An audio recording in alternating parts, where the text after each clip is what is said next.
बोल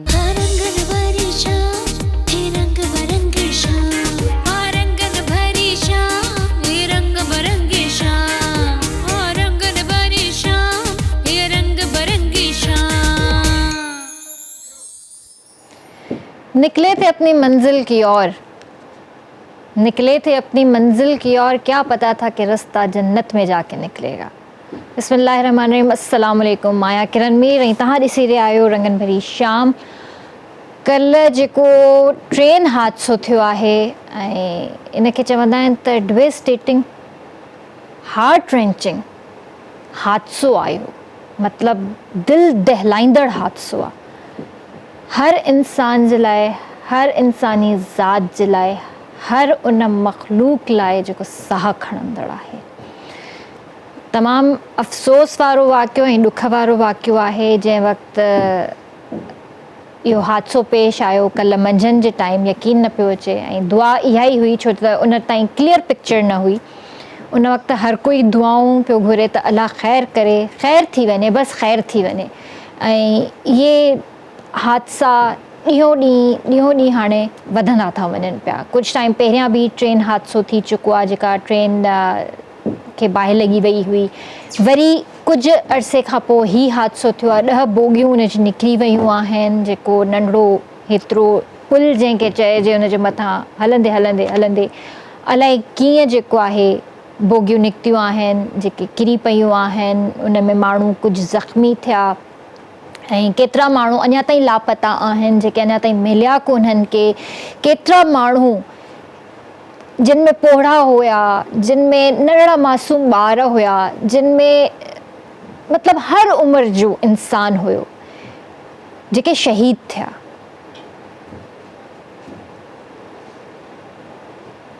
कंहिंखे ॾोह ॾिजे सम्झ में नथो अचे, तक़रीबकारी चइजे या त वरी इहो चइजे त असांजी इंतिज़ामिया जो फॉल्ट आहे, या त वरी इहो चइजे त इंफ्रास्ट्रक्चर जेको अंग्रेज़नि जे दौर खां वठी हिन वक़्त ताईं हलंदो थो अचे, त असां जस्ट उनखे मेंटेन कंदा था अचूं। असां इहो नथा सोचूं त असांखे हाणे पंहिंजूं लाइन्स खे क्लियर करणु खपे, नयूं लाइन्स विछाइणु खपे, या असांखे पंहिंजी ट्रेन्स खे मज़ीद बहितर करणु घुरिजे।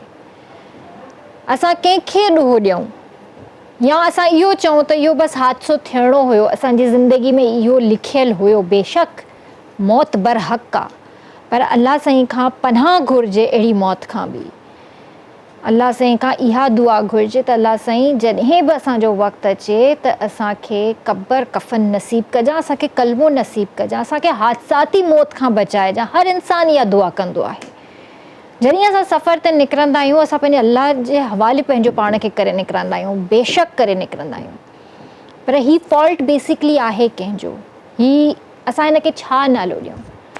इलाही माण्हू अञा ताईं लापता आहिनि, अञा ताईं मिलिया न आहिनि ऐं काफ़ी माण्हू शहीद थी विया आहिनि। आसे पासे में जेके मक़ामी माण्हू हुया, हुननि पंहिंजी मदद पाण जे तहत जेको आहे उन्हनि माण्हुनि खे कढियो आहे। उन्हनि खे रेड़नि ते, रक्षाउनि ते गॾह गाॾा उन्हनि हथ कया आहिनि, उन्हनि ते उन्हनि खे विहारे करे हॉस्पिटल पहुचायो आहे। मक़ामी माण्हू जेसीं ताईं हुया तेसीं ताईं इहो कमु थियो।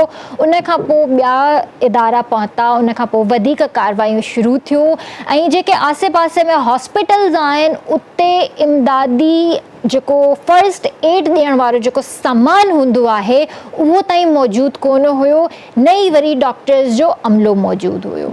ख़ुदा न ख़ास्ता असां ट्रैवल कयूं था, असां वञूं था, कंहिंसां बि इहो हादसो पेश अची सघे थो। सिर्फ़ु ट्रेन न, बाय रोड वञूं था, पर आसे पासे में जेके हॉस्पिटल्स आहिनि, इहे फर्स्ट एड या डॉक्टर्स जो अमलो उते छो कोन्हे? इहो हिकिड़ो वॾो सवालिया निशान आहे असांजे लाइ, असांजी ज़िंदगियुनि जे लाइ तमामु वॾो इहो सवालिया निशान आहे त इहे अमला आहिनि किथे? जॾहिं पंहिंजी जॉब ते अचनि नथा, पघारूं फुल खणनि था, तिबी इमदाद जे लाइ कोई अमलो उते पहुतल कोन्हे। इंसान चाहे मरंदो मरी वञे, पर उनखे तिबी इमदाद उन वक़्तु नथी मिले। पोइ तव्हांखे चयो थो वञे त तव्हां हैदराबाद वञो या तव्हां कराची वञो, तेसीं ताईं भले हुनजो साह निकिरी वञे। सो इहे वॾा वॾा सवाल आहिनि जेके जवाबु कॾहिं मिलंदो मूंखे पाण खे न आहे ख़बर, पर शायदि अल्लाह खां दुआ आहे त कॾहिं न कॾहिं जवाबु मिली वञे। असां वेदर जे हिसाब सां ड्रेसिंग कंदा आहियूं, वेदर जे हिसाब सां असां पंहिंजो पाण खे ठाहींदा जोड़ींदा आहियूं। ऐं तव्हांखे ख़बर आहे त लॉन हिकु अहिड़ो कपिड़ो आहे जेको पाकिस्तान त छा पर ॿाहिरिनि मुल्कनि में बि हाणे त पाइनि थियूं, जेके रहनि थियूं ॿाहिरिनि मुल्कनि में, पाकिस्तानी लेडीज़ थी वियूं, फैमिलीज़ थी वियूं, या उन खां अलावा जेके अंग्रेज़ थी विया, they prefer prints, they prefer मतिलबु कलर्स उन्हनि खे वणनि था, अट्रैक्ट कनि था, त हू पाइनि था। हाणे त वॾा वॾा ब्रांड्स आहिनि।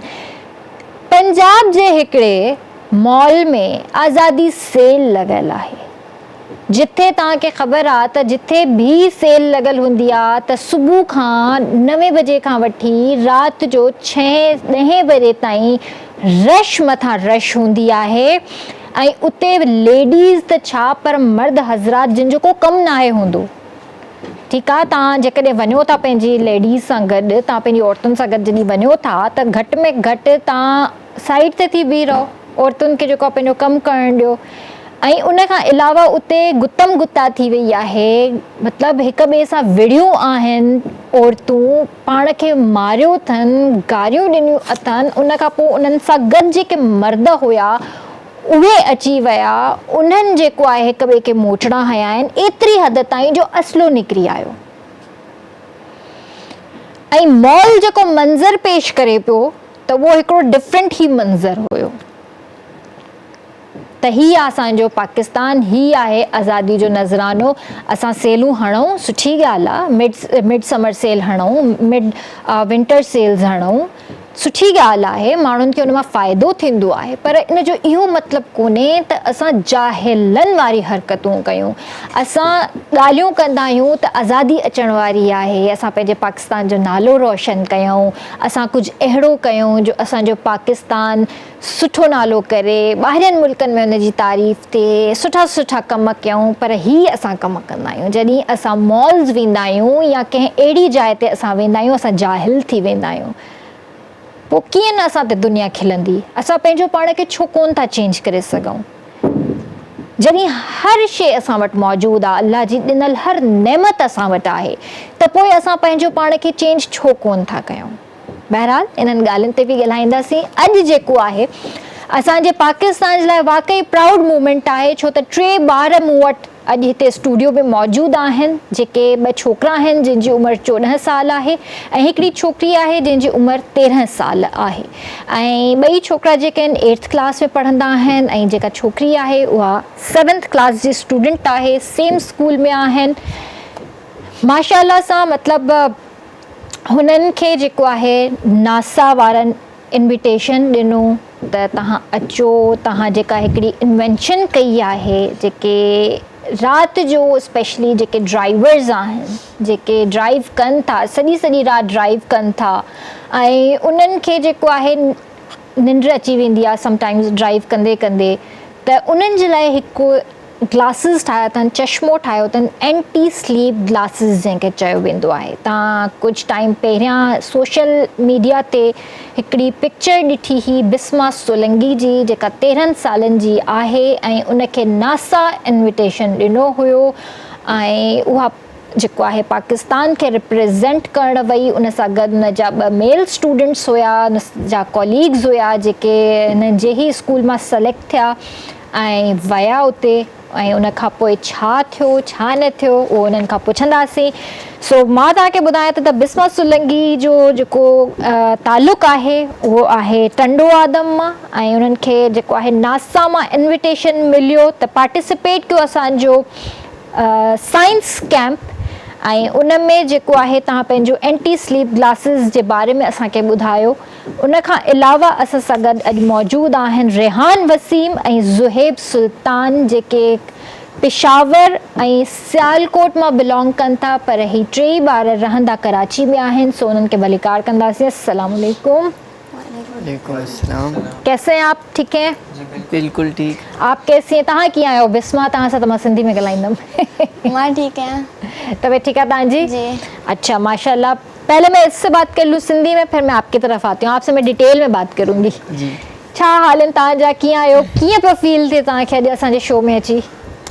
मूंखे त जाम मतलब प्राउड फील पियो थिए ऐं भलो पियो लॻे एतिरो वॾो चैनल आहे तव्हां असांजे सॼो आहे तव्हांजा शुक्रगुज़ार आहियूं जो तव्हां असां हिते सॼो आहे असांखे वॾी महिरबानी असांखे बि ख़ुशी थी रही आहे त असांजे लाइ हिकिड़ो प्राउड मोमेंट आहे जो असांजी सिंध जी न्याणी तमामु बहितरीनु हिकिड़ो कमु कयो आहे ऐं पंहिंजे सिंध जो नालो रोशन कयो आहे पंहिंजे ॻोठ जो नालो रोशन कयो आहे सो तव्हां कीअं इहो इतफ़ाक़ थियो तव्हां कीअं इन तरफ़ सोचो त ही शइ बि ठाहिजे न मतिलबु पहिरीं त असांखे को आइडियो कोन हुओ असांखे मतिलबु दाऊद फाउंडेशन जी तरफ़ खां कॉम्पिटिशन थिया हुआ जंहिं ते मतिलबु पहिरीं 50 स्कूल्स आहे 38 पोइ 8 पोइ हाणे लास्ट में 3 टॉप स्कूल उन्हनि मतिलबु खयां ऐं पोइ नासा माण्हू हिकिड़ो प्रोजेक्ट ठाहियो उन्हनि मतिलबु इहो टास्क ॾिनो तव्हां अहिड़ो प्रोजेक्ट ठाहियो जेको मतिलबु कम बि अचे त पोइ असां जाम सोचे एंटी स्लिप ग्लासिस ठाहियो त एंटी स्लीप ग्लासिस ठाहिण में केतिरो वक़्तु लॻो असांखे तक़रीबन 2 महीना लॻा 2 हफ़्ता त शुरू जा फेल थी विया हुआ असां पर वरी जेके अधु शयूं हुयूं असां न लॻायूं हुयूं पोइ उहे जेॾी महिल आख़िरी में लॻायोसीं त मतिलबु प्रोजेक्ट मतिलबु असांजो कंप्लीट थी वियो अच्छा जी। ऐं इन खां पहिरियों काई अहिड़ी शइ ठाही आहे तव्हां न कॾहिं बि न न मतिलबु एक्टिविटीज़ त असां कंदा हुआसीं हू पहिरीं 2 हफ़्ता असांजी टीचर खे वठी आया हुआ टीचर खे ट्रेनिंग इहा ॾिनऊं पोइ टीचर आई असांखे प्रोजेक्ट इहे करायईं त पोइ उहो न पहिरीं असांखे वठी आया नासा ऐं पोइ मतिलबु हुते बि ईअं कुझु प्रोजेक्ट इहे कराया हुआ सही ऐं जॾहिं तव्हां आया ऐं तव्हांखे इहो इन्विटेशन मिलियो त तव्हांजी फैमिली जो छा उन वक़्तु हिकिड़ो रिएक्शन हुयो रिएक्शन त मतिलबु ईअं उन्हनि खे यकीन न पियो अचे त मतिलबु वञनि पिया कंहिं बि यकीन न पियो कयो रिश्तेदारनि बि न यहाँ तक के जेकी असांजी टीचर हुई न उन बि यकीन न पियो कयो त असां वञूं था अच्छा इहो रिएक्शन हो सभिनि जो त हे काॾा था वञनि कीअं थियो छा थियो सही पोइ जॾहिं पासपोर्ट इहे रेडी थिया पोइ उन्हनि खे मतिलबु यकीन थियो त हाणे वञनि था ॿार। सिलेक्शन जे केतिरे टाइम पीरियड में तव्हां विया मतिलबु पहिरीं त 25 ॿार मतिलबु स्टूडेंट्स हुननि न न जॾहिं तव्हांजी सिलेक्शन थी वई त तव्हांखे जी। वञिणो आहे त उन खां पोइ केतिरनि ॾींहंनि में तव्हां वियो असां मतिलबु 14 जुलाई ते असांजी फ्लाइट हुई अच्छा 14 जुलाई ते तव्हांजी फ्लाइट हुई ठीकु आहे जी वसीम और रेहान और जुहेब हाँ क्या कहना चाहेंगे आप दोनों सबसे पहले तो बहुत प्राउड फील हो रहा है कि हम एक छोटे से मुल्क तो बहुत बड़ा है लेकिन हमारे जो निज़ाम है इस हिसाब से हम नासा गए हमें उन्होंने इनवाइट किया और हम 8 स्टूडेंट्स थे टोटल जिन्होंने ग्रुप वर्क किया एंटी स्लीप ग्लासेस बनाया इसमें सबसे पहले तो हमारे टीचर का हाथ है उन्होंने हमसे बहुत कोऑपरेट किया बहुत उन्होंने हमें सिखाया हमें उसने बताया कि कैसे बनते हैं और आइडिया दिए उन्होंने और हमारे जो सरफीज़ है उन्होंने हमारी सिलेक्शन करवाई थी सही जी आप बताइए सबसे पहले तो ये कहना चाहूँगा कि जो हमारे लिए प्राउड फील है वो हमारे लिए नहीं है ना कराची के लिए ना सिंध के लिए ना पंजाब के लिए वो पूरे पाकिस्तान के लिए प्राउड फील है वो इस वजह से कि जो पाकिस्तान के अंदर पहली बार ये सिलेक्शन हुई है नासा से इनविटेशन आया पाकिस्तान के अंदर के पाकिस्तानी बच्चों की ज़रूरत है फ्यूचर में इनके हम लोग जहन चेक करना चाहते हैं कि कितने ये लोग ज़हीनमंद है और माशाल्लाह सिर्फ हमारे साथ जो 2 स्कूल और भी थे और हम भी थे हमारे जो ज़हीन थे आपको तो पता है कि पाकिस्तान के अंदर ज़्यादातर बच्चों की जो ध्यान होता है वो गेमिंग के अंदर होता है या व्लॉग वगैरह देख लेते होंगे किसी के तो वो ज़्यादातर पढ़ाई पे उनका फोकस नहीं होता तो मैं ये कहना चाहता हूँ उन बच्चों को कि जो टाइम अपना वेस्ट कर रहे हैं वो वेस्ट ना करें अपना जहन जो है किसी अच्छे काम में लगाएं ताकि आपको भी आगे चलकर मौका मिले किसी अच्छी जगह पे खड़े होने का सही तो आप लोग जो अच्छा कितने दिन का टूर था पहले तो ये हमारा 1 वीक का टूर था 1 वीक का टूर 10 था डेज आने जाने के साथ 10 डेज का 10 दिन क्योंकि 24 हावर्स के हमारी फ्लाइट हाँ, थी 3 फ्लाइट्स चेंज हुई थी फर्स्ट कराची टू दोहा दोहा टू मियामी टू हंटरविल अलाबामा सही फर्स्ट फ्लाइट तकरीबन 3 हावर्स अबव थी और सेकंड थोड़ी सी लंबी थी क्योंकि और boarding मियामी was ज़्यादा थी। डिस्टेंस और बोर्डिंग भी बहुत ज़्यादा थी। हम तो उधर बैठ कर एक जगह में आपको First पता time था। है एक जो बंदा होता है एक जगह पे ज़्यादातर बैठ नहीं सकता। बाहर के जाना आसान थोड़ी है। बैठ कर जाना है बंदा एक जगह पे अगर सो भी जाए ना तो वो भी ज़्यादातर देर तक कर नहीं सकता। अच्छा, आपको पता है कि ये आप लोगों के लिए तो माशाल्लाह से एक समझे कि ख्वाब जैसी ही चीज़ है, अचीवमेंट है, और ये पाकिस्तान के लिए बहुत एक अचीवमेंट है। पाकिस्तान जे लाइ हिकिड़ो अचीवमेंट आहे, हिकिड़ो प्राउड मूवमेंट आहे त अहिड़ा ज़हीन ॿार बि असां वटि मौजूदु आहिनि जेको अहिड़ो कमु करे सघनि था। ही त अञा शुरूआति आहे, ही मां चवां थी त अञा शुरूआति आहे। हिननि जहिड़ा अञा केतिरा ॿार हूंदा जेके डिफरेंट उन्हनि शयुनि खे इन्वेंट कंदा हूंदा ऐं कया में बि कयो बि हुजनि, पर उन्हनि खे प्रॉपर जेको आहे न हिकिड़ो छा चइजे प्लेटफॉर्म नथो मिले, या त जेकॾहिं हुननि खे नज़रअंदाज़ कयो थो वञे त उहो उन्हनि जे स्कूल जी ग़लती आहे या हुननि जे पेरेंट्स जी ग़लती आहे त हू पंहिंजे ॿार जे टैलेंट खे सुञाणनि कोन था चङी तरह सां। तो आप लोगों ने पहले कभी कोई चीज़ इन्वेंट की है इस तरह? ये हमारा फर्स्ट टाइम था। First और time है। पहले भी हम छोटी मोटी चीज़ें तो इन्वेंट करते रहते थे। स्कूल में हमारे मतलब प्रोग्राम होते थे कि जो अच्छी चीज़ बनाएगा उसको सर्टिफिकेट भी दिया जाएगा। तो हमारे जो बाहर के आउटसाइड था, ये हमारा पहला प्रोजेक्ट था। अच्छा। और इस तरह हमें बचपन से शौक था कि छोटी मोटी चीज़ों में, टेक्निकल चीज़ों में हमें वो करने के लिए, बनाने के लिए बचपन से शौक था। आपको पता है पाकिस्तान के जो लड़के होते हैं उनका तो ज़्यादातर ध्यान ही टेक्निकल चीज़ों के अंदर होता है। बचपन से ही वो बैटरी छोटा सा सेल खणी करे उनखे सेल विझी वरी मथां रिंग हणी करे उनखे पखो हलाईंदा हुआ।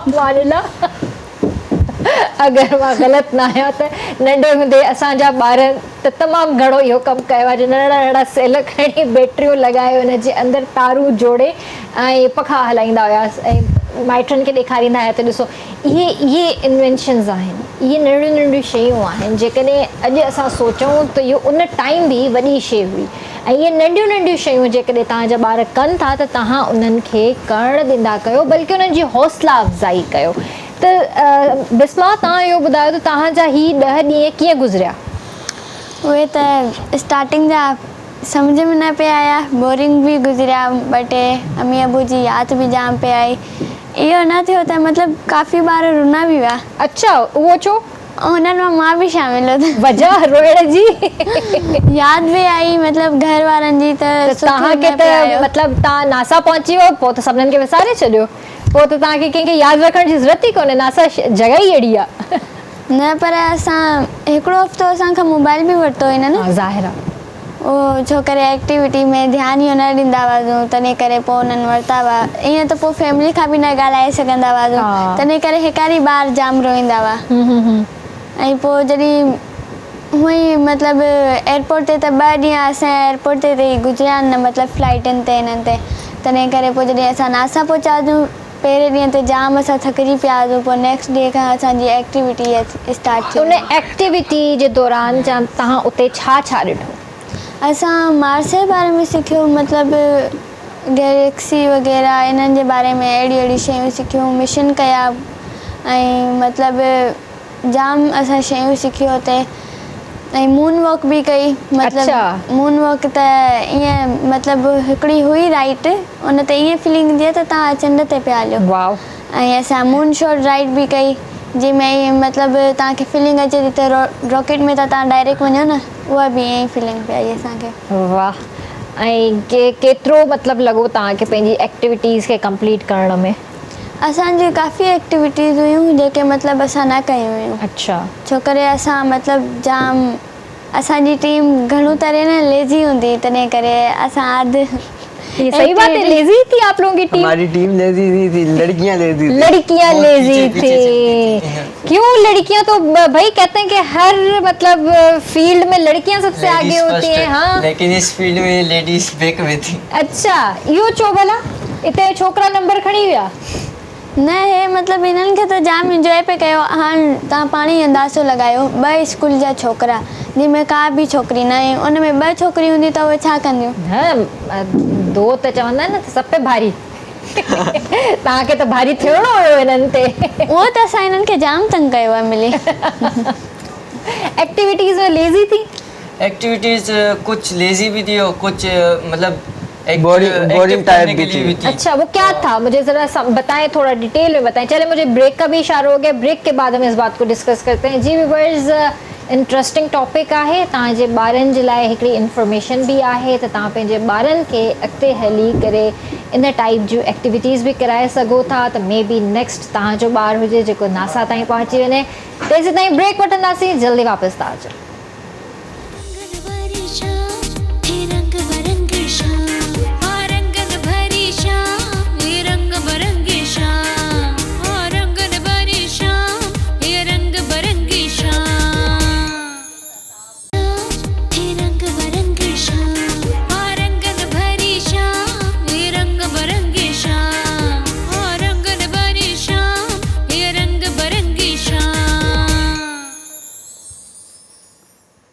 ॿीहर तव्हांखे भरीकार कंदासीं रंगन भरी शाम में, ऐं जेको आहे असां सां गॾु ॿार हिते बिल्कुलु मौजूदु आहिनि, उन्हनि सां सुठी कचहरी असांजी थी रही है। तो चले, अब बताइए कि आप जब पहुँचे, एक दिन तो आपने रेस्ट किया, उसके बाद आप लोगों ने वहाँ पे क्या क्या एक्टिविटीज़ की, क्या क्या दिखा?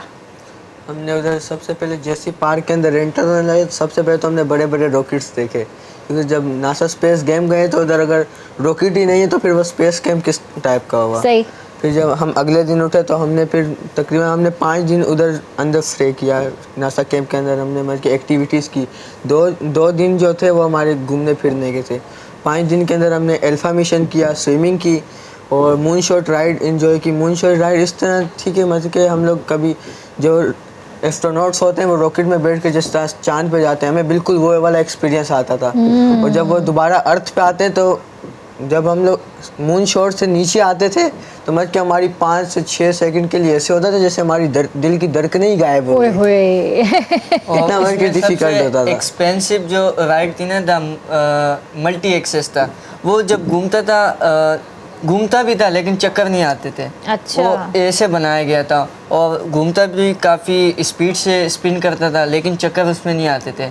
और द मून वॉक हमने एक एक्टिविटी की, वो लाइक ऐसे था जैसे आप मून पे चल रहे हो। मून पे तो आप खैर चल नहीं सकते, जंप करके आप चलोगे तो आप मुंह के बल ही गिरोगे, पे उठ नहीं सकते। हमें 5 तरह के तरीके बताए गए कि जिस तरह से हम मून के ऊपर चल सकते हैं। अच्छा, वो क्या थे तरीके? अभी वो करके तो बता नहीं सकता। कोई बात नहीं, थोड़े से खड़े हो जाओ, करके बताओ। वो पेंगुइन टाइप थे सबसे पहले एक जंपिंग टाइप था। अच्छा। और दूसरा स्लो जंप था। अच्छा। जैसे कि मतलब स्लो जंप में ये होता है कि आप आराम से चल सकते हो और स्पीड जंप में ये है कि आप तेज़ जा सकते हो मून। और एक स्लो मोशन टाइप वॉल थी जो स्लो मोशन में नहीं चलते, अक्सर आपने देखा होगा कि चलते चलते वीडियोस में स्लो मोशन कर देते हैं, उस टाइप में के एक वॉल थी। सही। तो आपको पूरी वो किट पहनाई गई होगी ना, सारा आपको वो गेटअप नहीं, दिया हमें गया होगा? एक चेयर के ऊपर बिठाया गया, हमें पूरे मज के वो सीट बेल्ट वगैरह लगाया गया ताकि गिरे नहीं। हमें सूट तो नहीं पहनाया गया, हमने दूसरी साइड पे सूट पहना था। वो वाला। अच्छा। हमें उसके ऊपर बिठाकर जंपिंग वगैरह करवाई गई। ऊपर से चेयर में ऊपर से स्प्रिंग्स लगे हुए थे, लाइक ऐसा लगता था जैसे हम जंप कर रहे हैं। और जब हम मिशन करने गए थे अल्फा मिशन, तो उसमें हमें एस्ट्रोनॉट सूट पहनाया गया था और हमें समझो उल्टा लटका दिया था, जैसे लाइक हम मून पे तैर रहे, उस जैसी फीलिंग आ रही थी। और हमें टास्क दिया गया था कि बाहर जाके ब्रिक्स सही करने। अच्छा। समझो रिपेयरिंग का काम हमें प्लास्टर करना। फिर किया? हाँ किया, बहुत बहुत इंजॉय भी किया। सही। तो आप लोग मतलब इतना कुछ माशाल्लाह से करके आए हो, तो उन लोगों का बिहेवियर आप लोगों के साथ कैसा था? वो लोग तो एक बात माननी पड़ेगी, उनके जो मैनर्स है ना बहुत ज़्यादा नाइस है। हमारे अगर इधर इन्वायरमेंट में देखा जाए तो बिल्कुल थोड़ा सा उनसे उलट है। वहाँ की जो गलती हमारी होगी सॉरी वो लोग बोलेंगे। तो हम भी यही चाहते हैं कि हमारे मुल्क में भी ऐसा हो कि सब मिलजुल के। हमारे यहाँ ऐसा नहीं होता। हमारे यहाँ गलती मेरी होगी, नहीं तूने की है, तुमने गलती की है तो तुम इसका हर्जाना बढ़ोगे। उधर अगर कहीं पे कचरा वगैरह फेंका हुआ है, भले जिसका हो या ना हो, किसी को अगर दिखेगा तो वो जाके डस्टबिन में फेंकेगा। और इधर भी यही हिसाब है, यहाँ ये हिसाब है कि भाई मैंने नहीं फेंका, तुम ही फेंकोगे, भले उसका हो या ना हो। यहाँ तो दीवारों ते लिखियल हूंदो थूकना मना, थूक उते ही फिटी कंदा आहिनि। मतलब इहो त हशर आहे असांजे पाकिस्तान में। हिते सफ़ाई सुथराई त परे जी ॻाल्हि, पर भितियूं जेके माशाल्लाह असांखे रंग बिरंगी अल्फाज़नि सां वॾनि वॾनि लफ़्ज़नि सां जेके भितियुनि ते असांखे जेके स्टिकर्स जेके नज़र ईंदा आहिनि, वरी जेके लिखियल कुझु एतिरो माशाल्लाह ख़ूबसूरत लिखियल नज़र ईंदो आहे सुबुह सुबुह साण जॾहिं निकिरंदा आहियूं पंहिंजे कमनि कारनि सां, त दिलि चवंदी आहे त यार छा आहे, मतिलबु असां कोशिशि में आहियूं त पंहिंजो आसो पासो साफ़ु सुथिरो रखूं, पंहिंजो माहौल सुठो रखूं, इर्द गिर्द माहौल असांजो सुठो हुजे। पर अल्हम्दुलिल्लाह जहिड़ो बि आहे असांजो प्यारो मुल्क आहे, अलाह साईं हिन खे हमेशह शाद ऐं आबाद रखे, असांजी सिंध धरती खे, असांजी सिंध अमड़ खे हमेशह ख़ुशहाल रखे। असांजी त दुआऊं ई इहे आहिनि, पर ही ॿार जॾहिं ॿाहिरि वञी करे इहे ॻाल्हियूं कनि था त ज़ाहिर आहे असांजी दिलि थोरी जेको आहे न ॾुखाइजे थी, थोरो असांखे फील थिए थो त ही कुझु शयूं असांजे मुल्क में बि हुजणु खपनि, साफ़ु सुथराई हुजणु घुरिजे। हाणे त तव्हांखे पाण खे ख़बर आहे केतिरनि महीननि खां डिफेंस ऐं क्लिफ्टन जा रोड जेके टुटा पिया आहिनि, कलाकनि जा कलाक लॻी था वञनि माण्हुनि खे घर में पहुचंदे, ऐं अॼु वरी माशाल्लाह सां प्रॉपर वे में स्कूल जॾहिं ओपन थिया आहिनि त जेको अॼु माशाल्लाह रश हुयो, मां छा तव्हांखे ॿुधायां, मूंखे ऑफिस ताईं पहुचण में तक़रीबन जेके 5 या 10 मिंट लॻंदा हूंदा, अॼु मूंखे पूरा 20 मिंट लॻा आहिनि, ऐं मां अॼु ऑफिस ज़िंदगी में शायदि पहिरियों दफ़ो 20 मिंट लेट आई आहियां, सिर्फ़ु ऐं सिर्फ़ु ट्रैफ़िक जे वजह सां।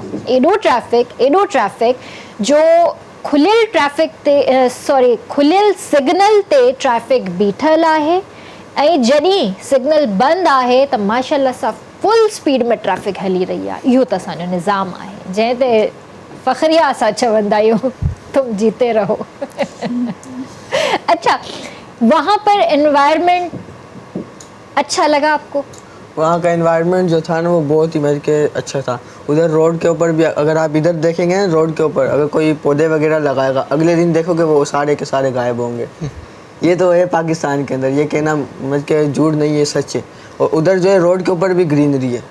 हाँ, उधर आबो हवा जो है मतलब के बहुत साफ है। वहाँ के जो रोड्स है वो भी काफ़ी खूबसूरत तरीके से बनाए गए, बड़े बड़े रोड्स हैं। यहाँ पे देखे जाए तो छोटे एरियाज़ होते हैं, छोटे रोड्स होते हैं, आने जाने वाले को भी मुश्किल होती है, लेकिन वहाँ पे ये नहीं है। वहाँ पर पैदल चलने वाले के लिए अलग बनाया है, और ट्रैक्स होते हैं ना, हर किसी के अलग अलग लेन होती है।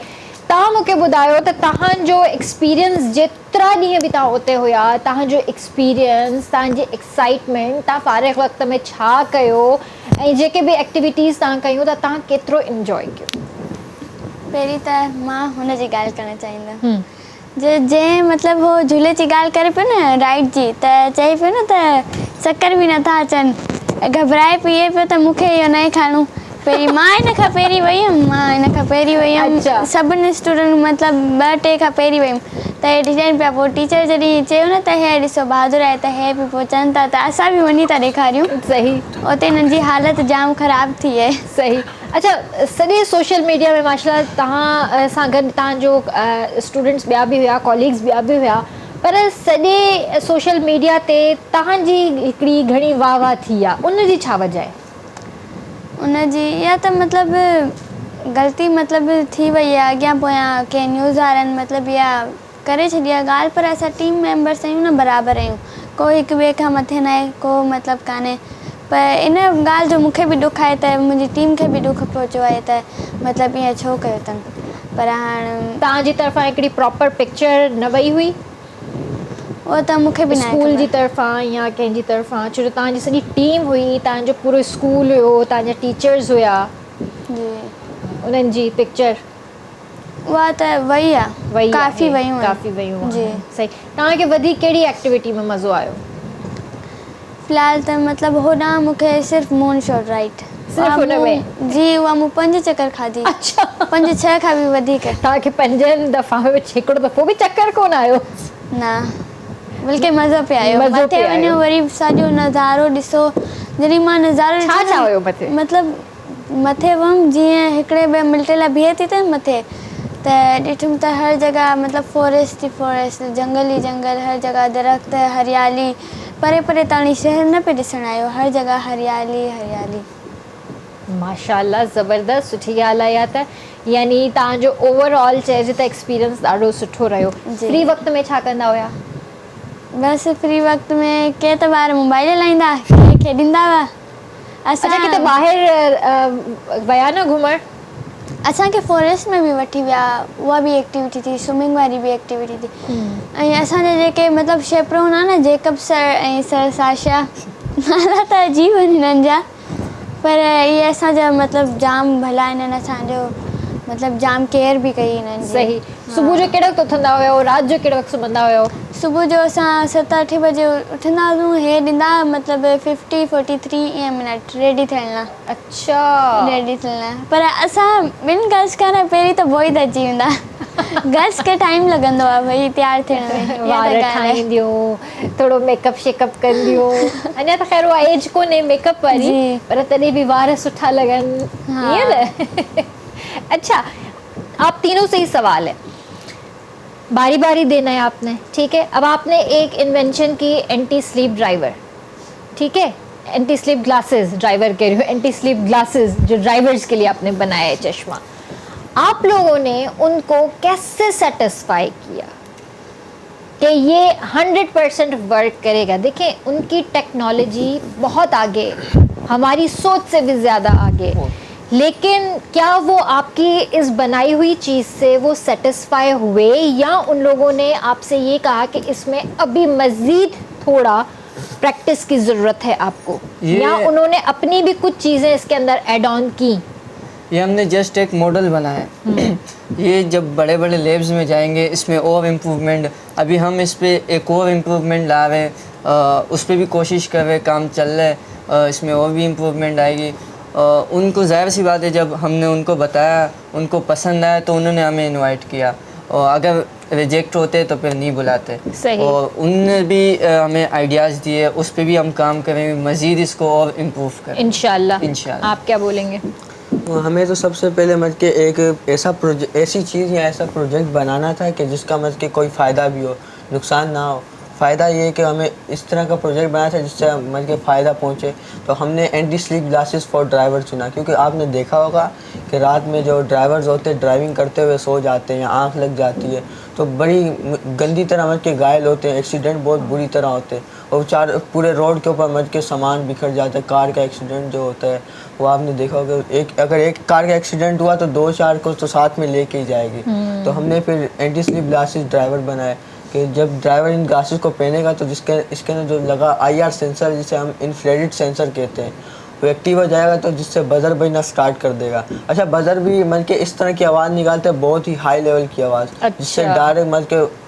ब्रेन के अंदर ऐसा झटका महसूस होता है ना इतना भी बुरा नहीं होता लेकिन जब होता है लेकिन इतना भी बुरा नहीं होता इतना बुरा भी नहीं होता बस बंदे को एक्टिव करने के लिए एक्टिव करने के लिए ठीक है जो पहली बार सुनेंगे तो उनको तो जाहिर सी बात झटका ही लगेगा तो वो एक्टिव हो जाते हैं और बजर बजना स्टार्ट कर देते जिससे ड्राइवर उठ जाते हैं इसको हम दूसरा नाम लाइफ सेविंग ग्लासेस भी दे सकते हैं क्योंकि लाइव्स बचाते हैं और ये सिर्फ ड्राइवर्स ही नहीं सिक्योरिटी गार्ड्स हो गए हमारे पाक फौज हो गए और स्टूडेंट्स भी पढ़ाई के वक्त यूज़ कर सकते हैं सही तव्हां छा चवंदव बिस्मा ही ना ही प्रोफेशनल ड्राइवर्स लाइ मतिलबु आम लोगनि लाइ बि जेके आम माण्हू आहिनि उन्हनि लाइ बि हेल्पफुल रहंदो मतिलबु जीअं सिक्योरिटी गार्ड आहिनि ऐं स्टूडेंट आहिनि स्टूडेंट खे स्टडी में मतिलबु हेल्प कंदो ऐं जेके सिक्योरिटी गार्ड आहे उहे बि नाइट ड्यूटी कंदा आहिनि हीअ असां न सिर्फ़ु नाइट लाइ ठाहियो पर हाणे असां हिन में मज़ीद वर्क कयूं पिया डे लाइ बि थिए अच्छा डे लाइ भी जी वो यानी अलॻि प्रोजेक्ट आहे तव्हांजो न मतिलबु हे ई आहे मतिलबु इहो ई असां इनखे अञा मतिलबु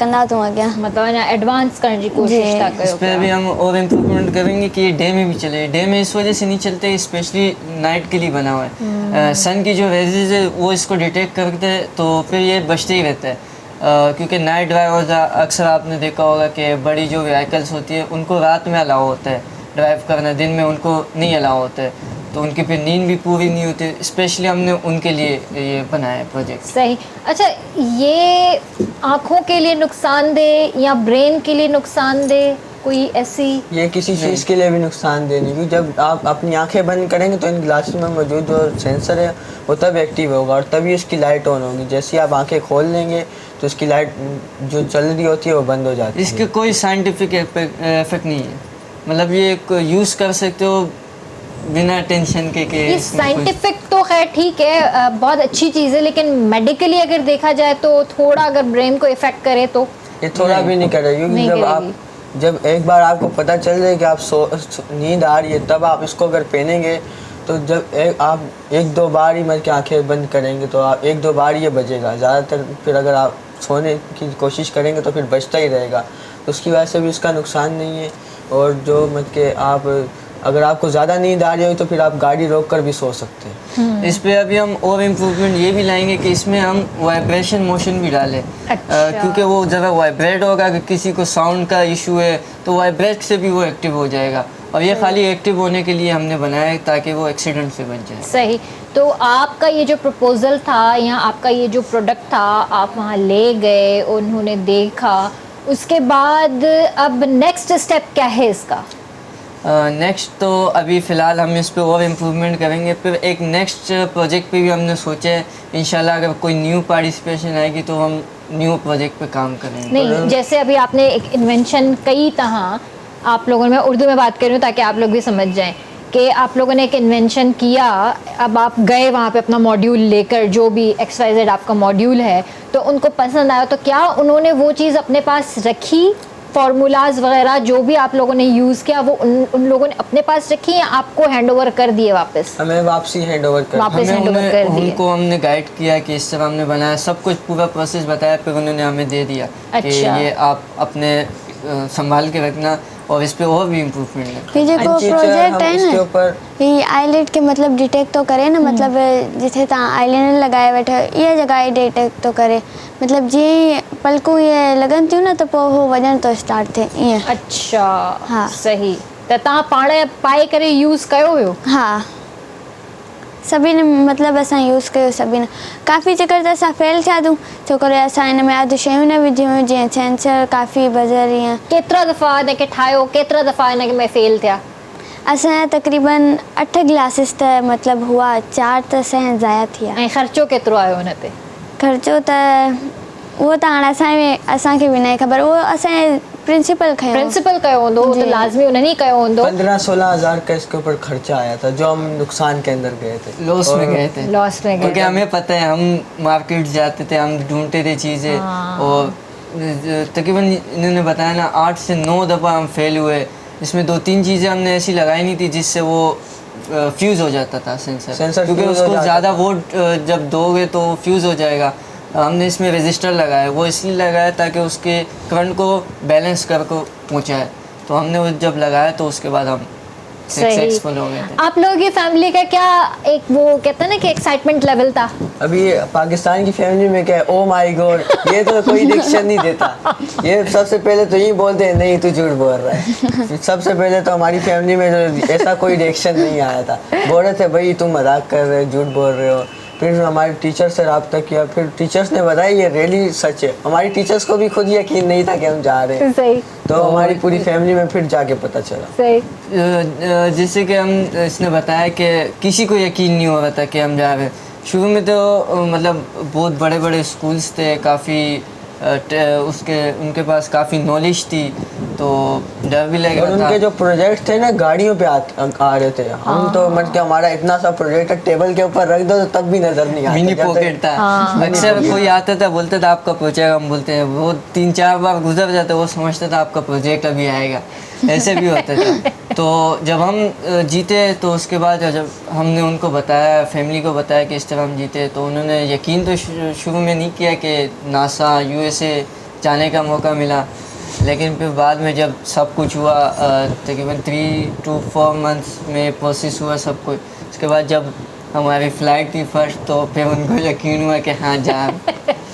ये मज़ा है न ॿारनि जा, माशाल्लाह सां जॾहिं ॿार स्कूल में पढ़े थो तव्हांजो, ऐं उनखे एतिरियूं एक्टिविटीज़ जॾहिं स्कूल में करायूं वञनि थियूं, ऐं ॿार जॾहिं उन लेवल ते अची थो वञे त ख़ुशी महसूसु थींदी आहे पेरेंट्स खे बि, ऐं पाकिस्तान जे लाइ बि हिकिड़ो प्राउड मूमेंट हूंदो आहे त भई असांजो ॿारु एतिरो लाइक़ु आहे, पढ़े थो, ऐं घणो करे त जेको आहे टीचर्स खे ई क्रेडिट ॾियणु घुरिजे अॼुकल्ह जे दौर में त टीचर्स ई महिनत कनि था, पेरेंट्स बि कनि था, ईअं न आहे त पेरेंट्स महिनत नथा कनि, पर इलाही पेरेंट्स मां अहिड़ा बि ॾिठा आहिनि जेके ॿारनि जी पढ़ाई ते सफ़ा बि ध्यानु कोन था ॾियनि। हुननि खे सिर्फ़ु पंहिंजी लाइफ सां इंट्रस्ट आहे, ॿारु छा थो करे छा नथो करे, उन्हनि सां हुननि जो कुझु बि ॾियणु वठणु कोन्हे। सो ईअं न कंदा कयो, पंहिंजे ॿारनि खे जेको आहे नज़र में रखो ऐं उन्हनि जी पढ़ाई ते तवजो ॾियो, छो जो हीउ फ्यूचर आहे असांजो।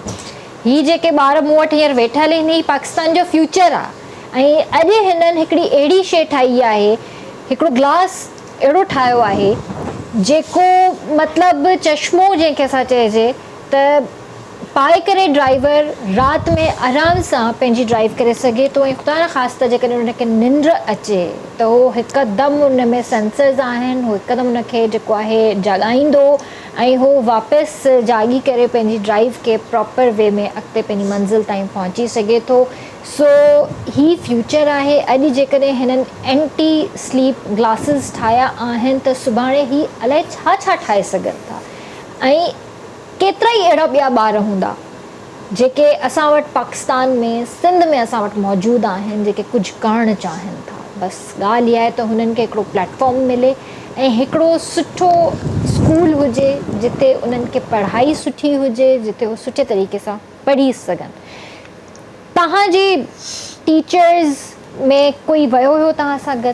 हा, असांजी साइंस जेको साइंस पढ़ाईंदी आहे न उहा टीचर वई उहा तव्हांजी टीचर तव्हां सां गॾु? उन्हनि जी पहिरीं ट्रेनिंग थी न, त पोइ उन्हनि असांखे नॉर्मल प्रोजेक्ट एक्टिविटीज़ करायूं।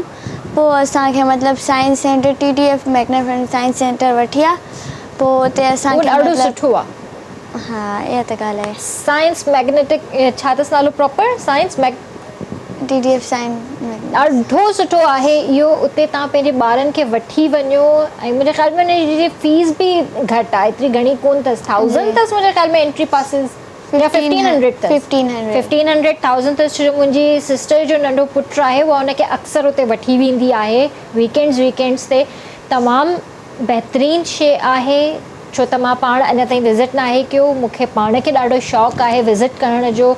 उते तव्हां पंहिंजे ॿारनि खे वठी वञी सघो था। उते इलाही शयूं आहिनि इन्वेंट करण जे लाइ, तमामु घणियूं शयूं आहिनि। त तव्हां केतिरा दफ़ा उते विया आहियो उन सेंटर? असां मतिलबु फर्स्ट टाइम विया आहियूं। अच्छा। पोइ सेकेंड असांखे मतिलबु एक्स्ट्रा मतिलबु 3 चकर वरी इन्हनि सॼो प्रोजेक्ट जे हवाले सां, छो करे 2 कॉम्पिटिशन थिया हुआ ऐं पोइ मतिलबु टॉप में असां ई आया हुआसीं। सही। त तव्हां उहा कहिड़े स्कूल में पढ़ंदा आहियो?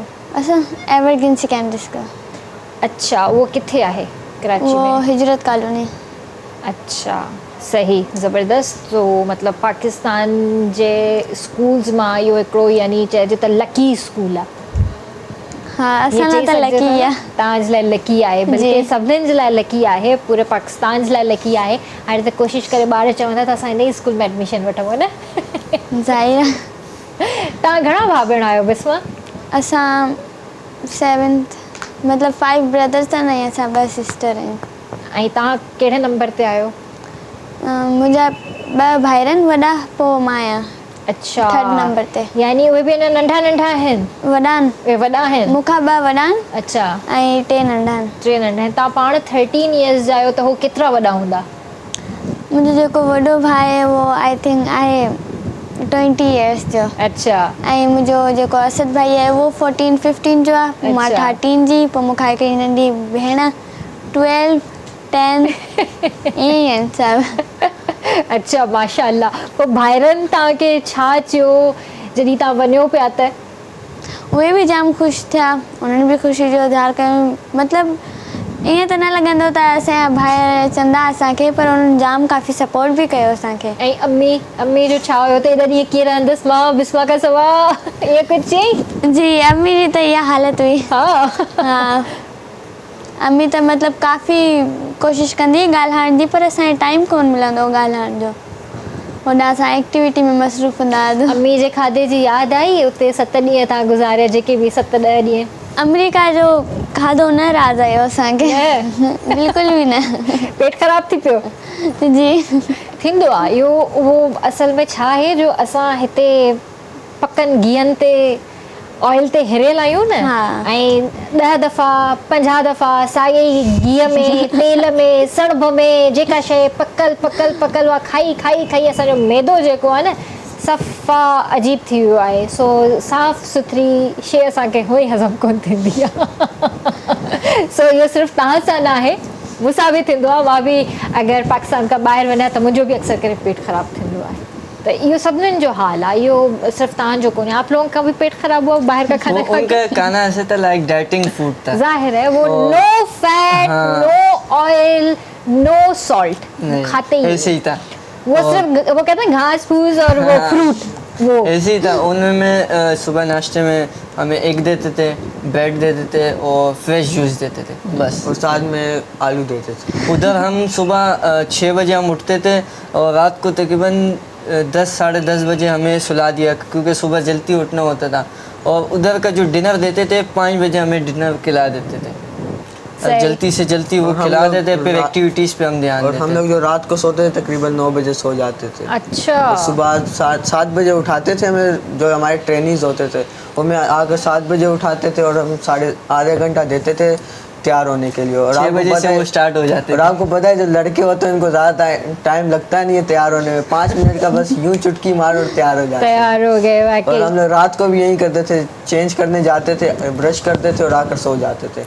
और मज़े की बात यह थी कि जो सबको हमारे जो जितने भी टीममेट्स थे, फ्रेंड्स थे, उन सबको एक ही कमरे के अंदर रखा हुआ था। मतलब कि 6 पेयर्स का जो रूम था वो था।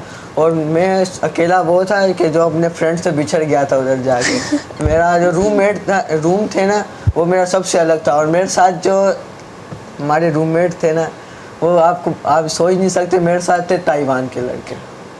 और वो ची चू ची यूं करके बात करते थे और रात को मेरे को नींद भी नहीं आती थी। मतलब हर एक रूम में एक इंग्लिश मैन होता था या इंग्लिश गाइज होता था। और उधर हमने काफ़ी फ्रेंडशिप भी बनाई, बहुत से फ्रेंड्स बनाए उधर। एक हमारा सबसे अच्छा दोस्त बना था जिसका नाम था एलेक्स। उसने हमें गिफ्ट्स भी दिए थे, हमने भी उनको गिफ्ट दिए थे।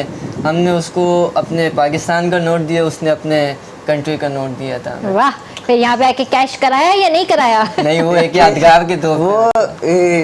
अच्छा, ये तो आप बोल रहे हो, कोई और होता तो सबसे पहले करेंसी ऑफिस पहुंचा हुआ होता, भाई कैश तो कर दो पाकिस्तानी। ये एक यादगार के तौर पे हमने रोड संभाल लिया। और सही। मतलब कि मैं शुरू के 3 से 4 जो दिन थे ना, मैं उधर जाके अपने काम से काम रहता, सो जाता। ये भी तो फिर मेरे बताओ को- ना कौन सा नोट लिया था। मैं बता रहा हूँ।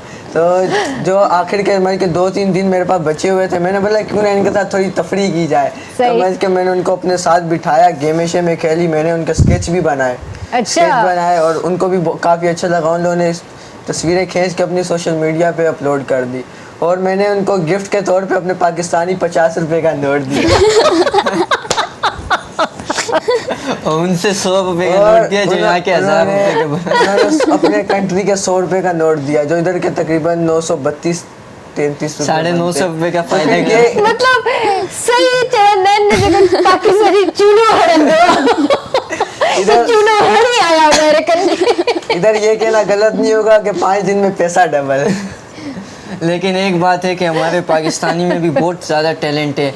अगर हमारे हुक्मरान थोड़े से तवज्जो करें, हमें हमारे माइंड को इस्तेमाल करें, तो बहुत ज़्यादा हम आगे तक पाकिस्तान को ले जा सकते हैं इसी कम उम्र में। क्या पता हमारे से भी ज़हीन बच्चे बैठे हों पाकिस्तान के, जिनको अभी तक मौका नहीं मिला हो। तो अगर सबको मौका मिला जाए ना, तो पाकिस्तान यहाँ से यहाँ ऊपर तक जा सकता है। बिल्कुलु ईअं ई आहे। हिननि जी ॻाल्हि सां मां इत्तेफ़ाक़ कयां थी, छो त हाणे कुझु शायदि 15-20 ॾींहं पहिरियों या महीनो पहिरीं जी ॻाल्हि आहे। असांजा जेके प्राइम मिनिस्टर साहब आहिनि, शहबाज शरीफ़ साहब, किथे कॉन्फ्रेंस में हुआ, किथे डिबेट थी रही हुई, बल्कि स्टूडेंट्स के जेको आहे लैपटॉप्स, हा मूंखे हाणे यादि आयो त एजुकेशनल कॉन्फ्रेंस हुई जंहिंमें ॿारनि खे लैपटॉप्स प्रोवाइड कया विया। त जिथे हिकिड़ो ॿारु हुयो ऐं उन प्राइम मिनिस्टर खे अची चयो त मूंखे प्राइम मिनिस्टर ठहिणो आहे, त प्राइम मिनिस्टर साहब उन ॿार खे एप्रिशिएट कयो ऐं उनखे पंहिंजी सीट ते विहारी ऐं चयईंसि तूं प्राइम मिनिस्टर थी सघीं थो, वाई नॉट। त ही बाक़ाइदा सुठी ॻाल्हि आहे त असांजा ॿार जेके आहिनि ही टैलेंटेड आहिनि, ॾाढा टैलेंटेड आहिनि। असांजे पाकिस्तान में, असांजे सिंध में टैलेंट जी का कमी कोन्हे, सिर्फ़ु तवज्जो जी ज़रूरत आहे, सुठी एजुकेशन जी ज़रूरत आहे, सुठे माहौल जी ज़रूरत आहे। ऐं उन सां गॾु गॾु असांजी जेका गवर्नमेंट आहे जेकॾहिं हिननि ॿारनि जे लाइ कुझु अञा सुठो सोचे, अञा वधीक एक्टिविटीज़ करे त शायदि असां इलाही कुझु करे सघूं था। हूअं ई बि पाकिस्तान जो सिंध जो जेको वॾो शहर कराची आहे, असांजो रेवेन्यू जनरेट हितां ई थिए थो, त असां माशाल्लाह कमाईंदड़ हिकिड़ो क़ौम आहियूं, सुठी पैसे वारी क़ौम आहियूं।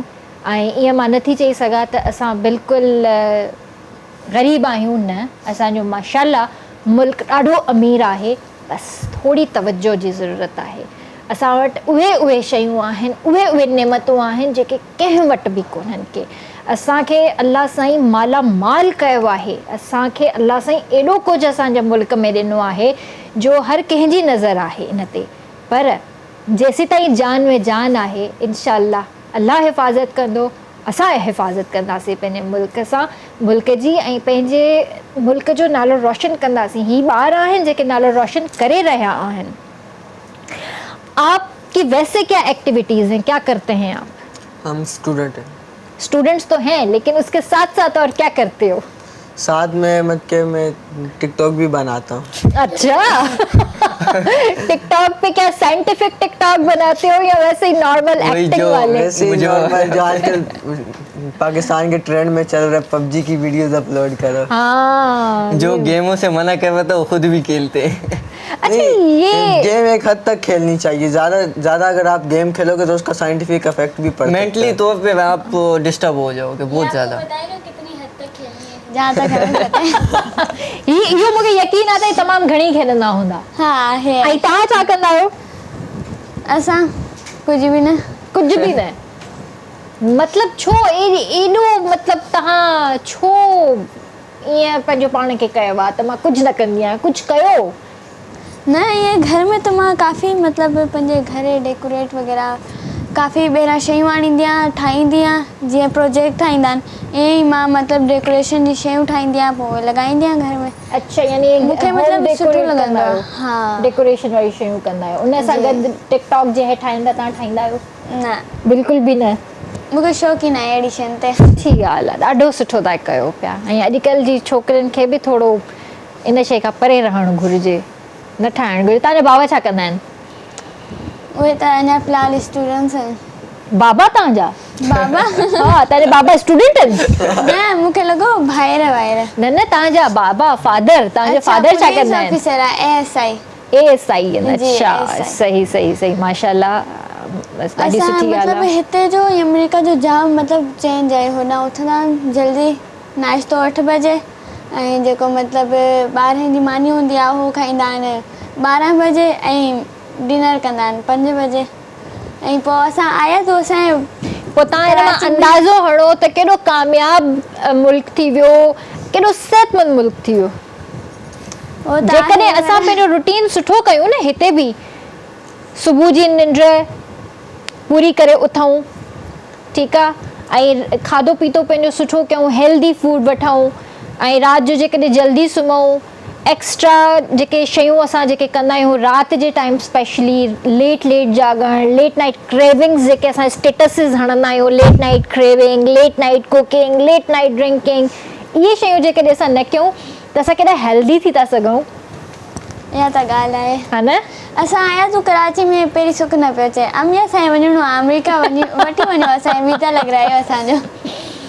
न न, इनशाला वीज़ा ईअं लॻी बि सघे थो। तव्हां ॿार जेकॾहिं अहिड़ी महिनत कयो था ऐं तव्हां अहिड़ा प्रोजेक्ट्स ठाहींदा रहंदा त थी सघे थो त तव्हांजो फ्यूचर त बाबा ब्राइट आहे। तव्हां हींअर ई तव्हां जॾहिं नासा एतिरी उमिरि में घुमी आया आहियो त सुभाणे त तव्हांजो फ्यूचर ब्राइट आहे। सुभाणे त थी सघे थो तव्हांजी जॉब्स बि उते लॻी वञनि, तव्हांखे उते लैब्स में घुराए वेही रहनि। पोइ पर असां वञणु न चाहींदासीं। न, छो न वञणु खपे, बिल्कुलु वञणु खपे, इहा ग़लति ॻाल्हि आहे। तव्हांखे इहा अपॉर्चुनिटी मिले त तव्हां बिल्कुलु वञो। उन सां छा थींदो जो तव्हां पंहिंजे पाकिस्तान जो नालो रोशन कंदव न। उहो त आहे, पर पंहिंजी फैमिली खे, पंहिंजे मुल्क खे केरु मतिलबु एतिरे अरसे लाइ छॾणु वञणु चाहींदो? त नासा त कराची में नथो अची सघे न। इहा बि ॻाल्हि आहे। नासा त उते ई आहे। तव्हांखे वञिणो पवंदो, पंहिंजे पाकिस्तान जो नालो रोशन करिणो पवंदो, पंहिंजी फैमिली खे प्राउड फील कराइणो पवंदो, त उन जे लाइ तव्हांखे त वञिणो पवंदो। मूंखे जेकॾहिं अहिड़ी जॉब मिले मां त बिल्कुलु विसारे छॾियां सभु कुझु। मां त चवां त मूंखे सिर्फ़ु पंहिंजे पाकिस्तान जे लाइ सोचणो आहे, ॿियो कंहिंजे लाइ बि नाहे सोचणो। मूं अमेरिका में दोस्त बि ठाहियूं 5। सुठी ॻाल्हि आहे। पोइ अञा कॉन्टेक्ट में आहिनि? न, छो? हिननि जाम कयो। हे सभु छोकिरनि जे पोयां लॻिया छोकिरा। ऐं जेकी हिकिड़ी अंग्रेज़ी आणी हुई, मतिलबु जंहिंजो कलर मतिलबु लाइट हूंदो आहे, त उहो हुते इन जी पिक्चर खिची पंहिंजी अम्मी ॾे बि माणे छॾी रिश्ते लाइ। सची में इहा सची ॻाल्हि आहे। एशियन हूंदी उहा, हाँ, या कंहिं ईस्ट वीस्ट जी हूंदी जेके एशियंस वांगुरु लॻंदियूं आहिनि, त या ख़ैर हुते उहो सनबाथ्स बि वठंदियूं आहिनि त हुनजो कलर बि एशियंस जहिड़ो थी वेंदो आहे। छो जो असां अल्हम्दुलिल्लाह जेके एशियन आहियूं न, त असांजो जेको कलर आहे न उहो सॼी दुनिया में पसंदि कयो वेंदो आहे। जीअं हाणे असांजा राजेश भाई आहिनि, इन्हनि जो कलर बि इलाही पसंद कयो वेंदो आहे सॼी दुनिया जे अंदरि, स्पेशली अमेरिका में। इनके वठी वञो जॾहिं वञो त। राजेश भाई आपको तो जाना चाहिए, मैं सीरियसली बोल रही हूँ, आपको जाना चाहिए। अच्छा, आपकी क्या एक्टिविटीज हैं, हॉबीज क्या हैं? हॉबीज तो यही है कि साइंटिस्ट बनना है, फ्यूचर में साइंटिस्ट ही बनना है। मिनी साइंटिस्ट तो हो, मिनी साइंटिस्ट है। इंशाल्लाह अगर चांस मिलेगा तो चांस को मिस नहीं करेंगे। पाकिस्तान का नाम इसमें रोशन होगा और हम ये चाहते हैं कि पाकिस्तान बहुत आगे जाए इंशाल्लाह, सब मुल्कों से। इंशाल्लाह। तो आप भी टिकटॉक वगैरह बनाते हैं? नहीं, मैं टिकटॉक बनाता भी हूँ, लेकिन मेरे डैड की छोटी सी शॉप है मोबाइल एसेसरीज की, मैं उनके साथ हेल्प करता हूँ। माशाल्लाह, बहुत अच्छी बात है। और बेटा कोई काम जो ना, एक बात जहन में रखना, कोई काम छोटा बड़ा नहीं होता, ठीक है? हमेशा हमेशा हर चीज़ पे जो ना फ़ख्र महसूस करना चाहिए और प्राउडली बोलना चाहिए कि हाँ जी ये चीज़ है, ये कारोबार है, अल्हम्दुलिल्लाह हम करते हैं, ठीक है? तो ये चीज़ अगर आपने जहन में बिठा दी ना तो आपको आगे बढ़ने में तकलीफ नहीं होगी। आज मैंने अपने मामा बाबा की रिस्पेक्ट की, मुझे भी रिस्पेक्ट मिली, मुझे भी काफी इज्जत और मिली। माँ बाप की रिस्पेक्ट आपने मरते दम तक करनी है। बिल्कुल। और सब अभी आप बच्चे हो, ठीक है? अभी आपको उनकी जरूरत है। बिल्कुल। जब वो बच्चे हो जाएंगे, मतलब उस एज में चले जाएंगे जब आप बूढ़े हो जाएंगे और अब बच्चे बन जाओगे, तब उनको आपकी जरूरत होगी। तो ये गिव एंड टेक होता है, ये गिव एंड टेक होता है। अगर आज आपको वो दे रहे हैं तो कल आपको उनको देना भी है। Give respect take respect. बिल्कुल ऐसा ही है। तो व्यूअर्स, वक्त है ब्रेक जो, कारण नवन जो, जल्दी वापस आ जाओ।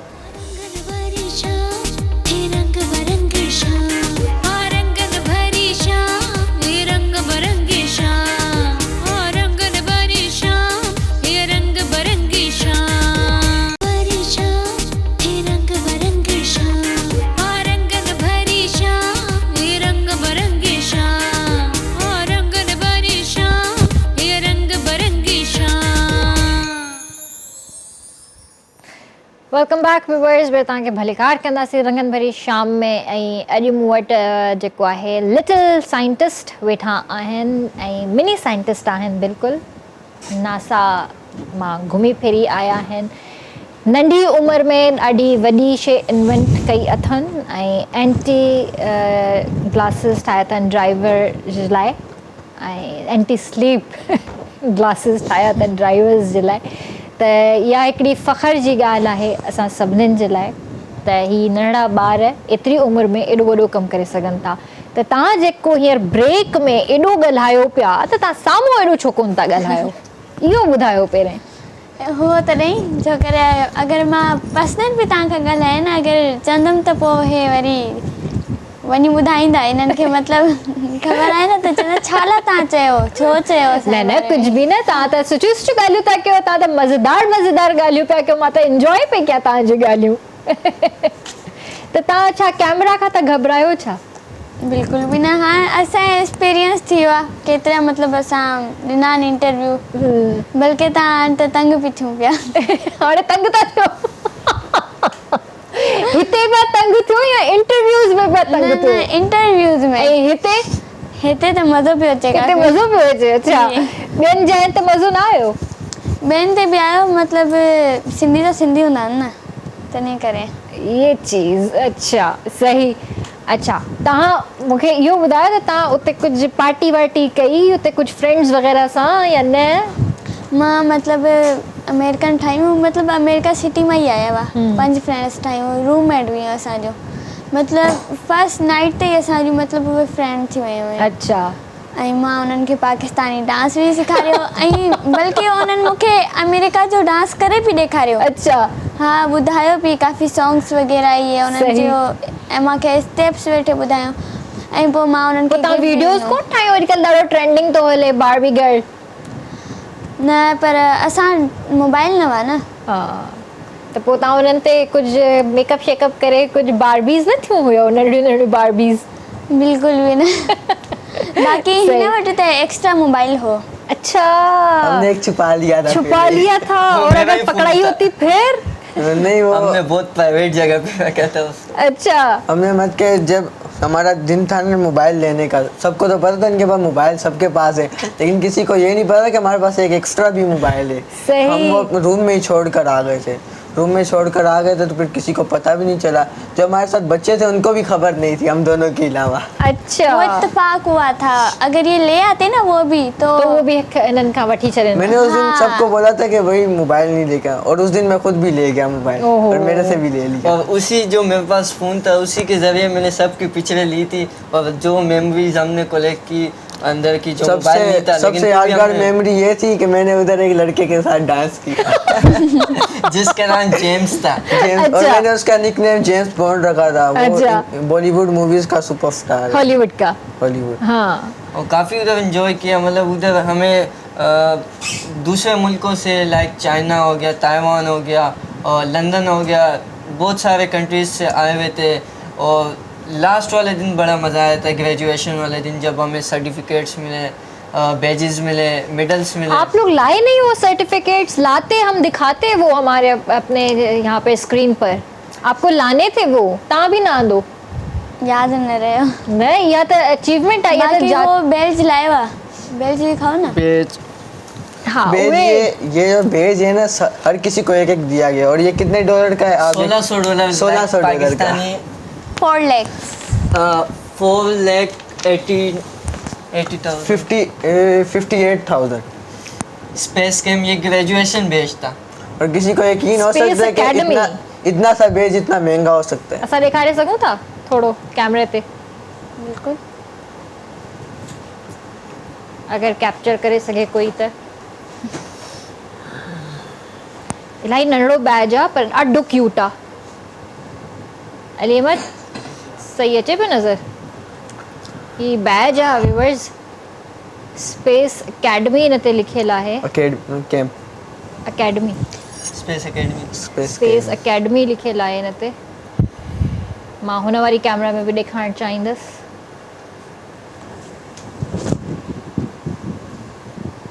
त ही बैजिस इन्हनि ॿारनि खे मिलिया आहिनि, सर्टिफिकेट्स इन्हनि ॿारनि खे मिलिया आहिनि। ही जॾहिं ग्रेजुएट थिया त ही ॾाढा क्यूट आहिनि।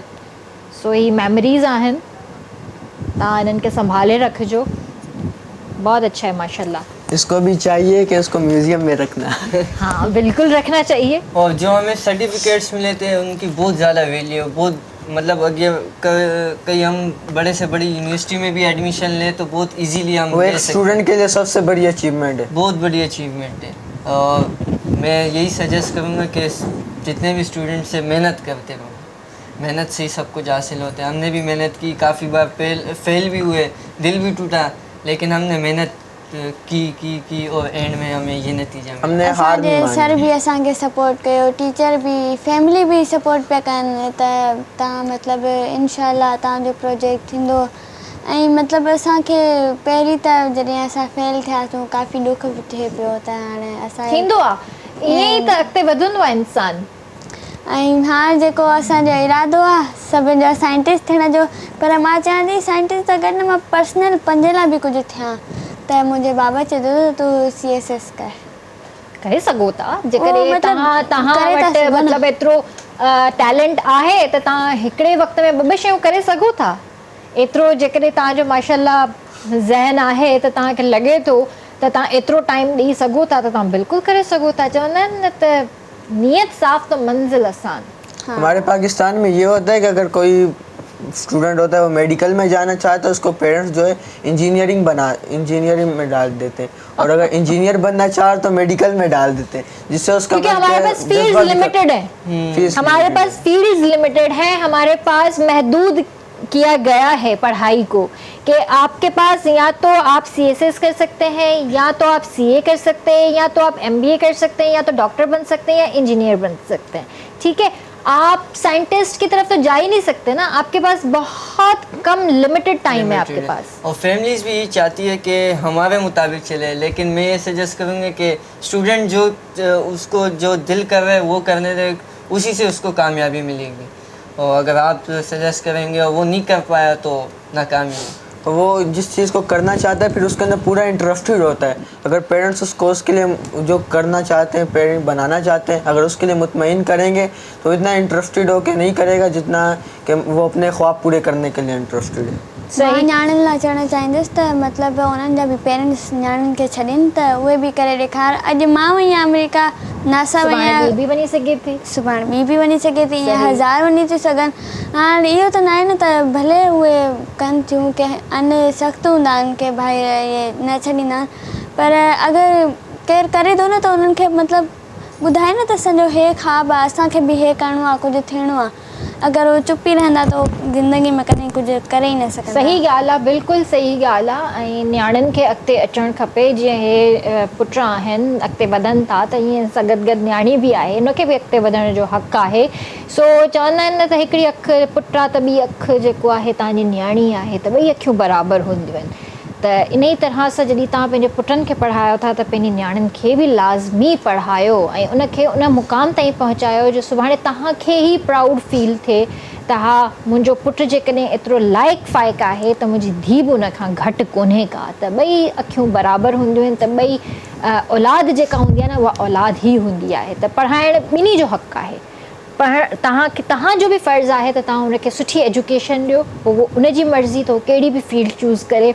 अॼुकल्ह असां वटि घणो करे त पेरेंट्स ई चूज़ कंदा आहिनि फील्ड्स, पर ॿारनि खे राइट ॾियो त ॿारु पंहिंजो मुस्तक़बिल पाण संवारे सघे ऐं पाण पंहिंजी बहितर फील्ड चूज़ करे त हुनखे अॻिते करिणो छा आहे। त तव्हांखे शुरू खां ई शौक़ु हुयो त तव्हांखे साइंटिस्ट थियणो आहे, या इहो हाणे वञी तव्हांखे शौक़ु थियो आहे? हा, जॾहिं असां प्रोजेक्ट ते वर्क उन खां पोइ तव्हांखे शौक़ु थियो। न त हूअं तव्हांजो शौक़ु छाजो आहे? मतिलबु जीअं तव्हां ॿुधायो त आर्किटेक्चर थियण जो या डिज़ाइनर थियण जो? हे सभु कमु त मूंखे ऑलरेडी अचनि था। घर में मतिलबु का अहिड़ी शइ न आहे जेकी मूंखे नथी अचे। मां माशाल्लाह रध पचा अचे थो? हा, उहो बि अचे थो। घर जी मूंखे पूरी सफ़ाई, मतिलबु कुकिंग बि करणु अचे। इहो त न्याणी जो कमु आहे न, इहो त चवंदा आहिनि त न्याणी ॼमंदी आहे उनखे सेखारिबो आहे। इहो त सेखारियो आहे। मां ब्यूटी पार्लर जो बि कमु सिखियो आहे, मेहंदी लॻाइण ईंदी आहे मूंखे, ऐं काफ़ी ईअं मां नंढे ॿारनि जा कपिड़ा बि सिलाई करे वेंदी आहियां। अरे वाह, असांजी त माशाल्लाह ॾाढी सुघड़ आहे, एॾी नंढड़ी उमिरि में एॾा भारी भारी कम छो कया अथव? शौक़ु आहे न मूंखे, शौक़ु हूंदो आहे। पोइ अगरि फारिग बि हूंदी आहे न त अम्मी खे चवंदी आहियां हेॾे कर पंहिंजी सिलाई, हाणे मां थी कयां। वाह वाह, ज़बरदस्त, सुठी ॻाल्हि आहे। ऐं हाणे बसि तव्हां इहो ई सोचियो आहे त तव्हांखे साइंटिस्ट ई थियणो आहे या बाबा जो ख़्वाब बि पूरो करिणो आहे? बाबा जो ख़्वाब त आहे मां वॾी ऑफिसर थियां इंशाल्लाह, अगरि तव्हां चाहींदव त बिल्कुलु थींदा। वज़ न बाबा जे ऑफिस में बाबा जी चेयर ते वेठिसि, वॾी ASI वारी चेयर ते, त पोइ मुंहिंजो बाबा चए थो त लॻी पई न ऑफिसर जी धीअ आई न, त तोखे बि इहो थियणु खपे न। त तव्हां बाबा खे चओ न बाबा इन खां वधीक सुठो कमु थी कयां मां। पर बाबा जो त ख़्वाब त आहे न, बाबा जो त। ऐं इन में घणो न मुंहिंजी फैमिली मां मुंहिंजे बाबा ई मूंखे सपोर्ट कयो माशाल्लाह। जेतिरी कई आहे न, चवंदा आहिनि न की पीउ सख़्तु हूंदा आहिनि, न्याणियुनि खे न निकिरणु ॾींदा आहिनि, पर मुंहिंजो बाबा ईअं बिल्कुलु बि न आहे। बाबा ई त हूंदा आहिनि जेके न्याणियुनि खे सपोर्ट कंदा आहिनि। ऐं कंदा आहिनि, पर पहिरीं कहिड़ो वक़्तु हो त न्याणियुनि खे एतिरी अहमियत न मिलंदी, पर हींअर मूंखे मुंहिंजे घर में अहमियत बि जाम मिलंदी आहे। माशाल्लाह माशाल्लाह, सुठी ॻाल्हि आहे, ॾाढी सुठी ॻाल्हि आहे। ऐं मां पहिरियां बि जीअं ॻाल्हि कई त ॿई अखियूं बराबरि आहिनि, त धीउ पुटु ॿई बराबरि आहिनि, ॿिन्ही जो हक़ु आहे अॻिते वधण जो, कामयाबु थियण जो। ऐं स्पेशली पेरेंट्स उन्हनि खे मां इहा रिक्वेस्ट कंदसि त पंहिंजे ॿारनि खे स्पेशली नियाणियुनि ते तवजो ॾियो, उन्हनि खे पढ़ायो लिखायो, उन्हनि खे सुठो मुस्तक़बिल ॾियो। सिर्फ़ु ॻाल्हि इहा नथी बीहे त तव्हां उन्हनि खे ग्रेजुएट कराए ऐं उन खां पोइ उन जा रिश्ता वेही ॻोल्हियो, शादियुनि जे पोयां लॻी वञो। अॼुकल्ह उन ते बि भरोसो नथो करे सघिजे, अॼुकल्ह कंहिं शइ ते भरोसो नथो करे सघिजे सवाइ पंहिंजी ज़ात जे, सवाइ अलाह जे, सवाइ माउ पीउ जे, ॿियो कंहिं शइ ते नथा भरोसो करे सघूं। त बहितर इहो ई आहे त पंहिंजे नियाणियुनि खे पढ़ायो, पंहिंजे ॿारनि खे पढ़ायो, उन्हनि जो फ्यूचर ठाहियो, उन खां पोइ ॿियूं ॻाल्हियूं।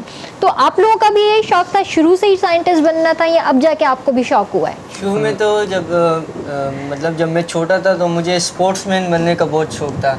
मैं बहुत क्रिकेट खेलता था और बहुत लेकिन फिर उसके बाद आहिस्ता आहिस्ता वो शौक भी ख़त्म हो गया। टाइम शॉर्टेज होती थी, पढ़ाई के वक्त पढ़ाई हो, तो फिर मैंने ये टेक्निकल चीज़ों पे थोड़ा बहुत काम करना, फिर उसके बाद से इंटरेस्ट हुआ। फिर मैंने सोचा कि साइंटिस्ट बनना बेहतर है। सही। और फिर बस फ्यूचर में यही सोचा कि अभी गोल यही है। आपने देखोगे जो अब छोटे बच्चे होते हैं वो जौन सी चीज़ को देखें नहीं यही चीज़ बनना है। अगर मूवीज़ में सुपरमैन को देखें नहीं सुपरमैन ही बनना है।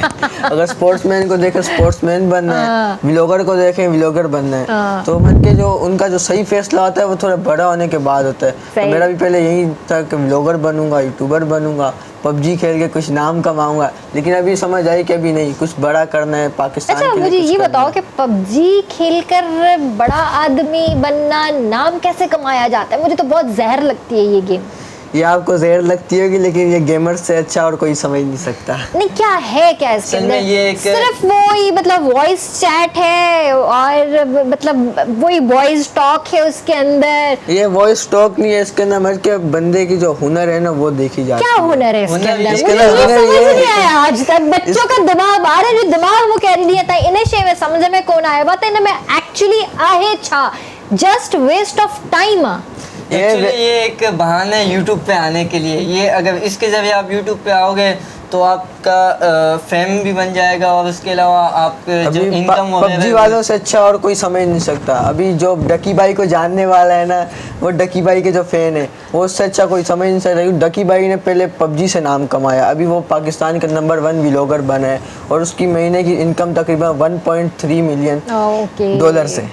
तो जो उसने नाम कमाया है, जो उसने नाम कमाया पबजी की वजह से कमाया, व्लॉगर की वजह से नहीं। इने जो मतलब इहो थियो न त जेका असांजी नौजवान नस्ल आहे सॼी सोशल मीडिया जो उन्हनि खे क्रेज़ आहे ऐं सोशल मीडिया ते तमामु घणा जेको आहे घुमी फिरी रहिया आहिनि, उते डॉलर्स उहे कमाए रहिया आहिनि। सुठी ॻाल्हि आहे, कमाइजे, ईअं न आहे त न कमाइजे, पर उन सां गॾु गॾु पढ़ाई भी ज़रूरी है। पढ़ाई से मना कौन कर रहा है? पढ़ाई भी साथ चले, यूट्यूबर भी साथ लेकिन बने, एक लिमिट तक खेलने चाहिए। एक लिमिट तक खेलें, तकरीबन 1-1.5 घंटा, ज़्यादा भी नहीं है। आजकल के बच्चे आपने देखा होगा रात को 3-3, 4-4 बजे तक खेलते हैं। पूरा दिन सुबह 10 बजे उठते हैं, फिर पबजी खेलना शुरू करते हैं, फिर नाश्ता कहीं तकरीबन 2 से 3 बजे के दौरान करते हैं। इनकी मिसाल ले ले, 8 घंटे खेलते हैं। नहीं, मैंने तकरीबन जब नई गेम स्टार्ट की थी आज से 5 साल पहले, तो तब मैंने ज़्यादा से ज़्यादा 11 घंटे खेली थी गेम, ज़्यादा से ज़्यादा, और मेरे को उसके ऊपर मार भी बहुत ज़्यादा पड़ी थी और मेरा मोबाइल भी टूट गया था उस वजह से।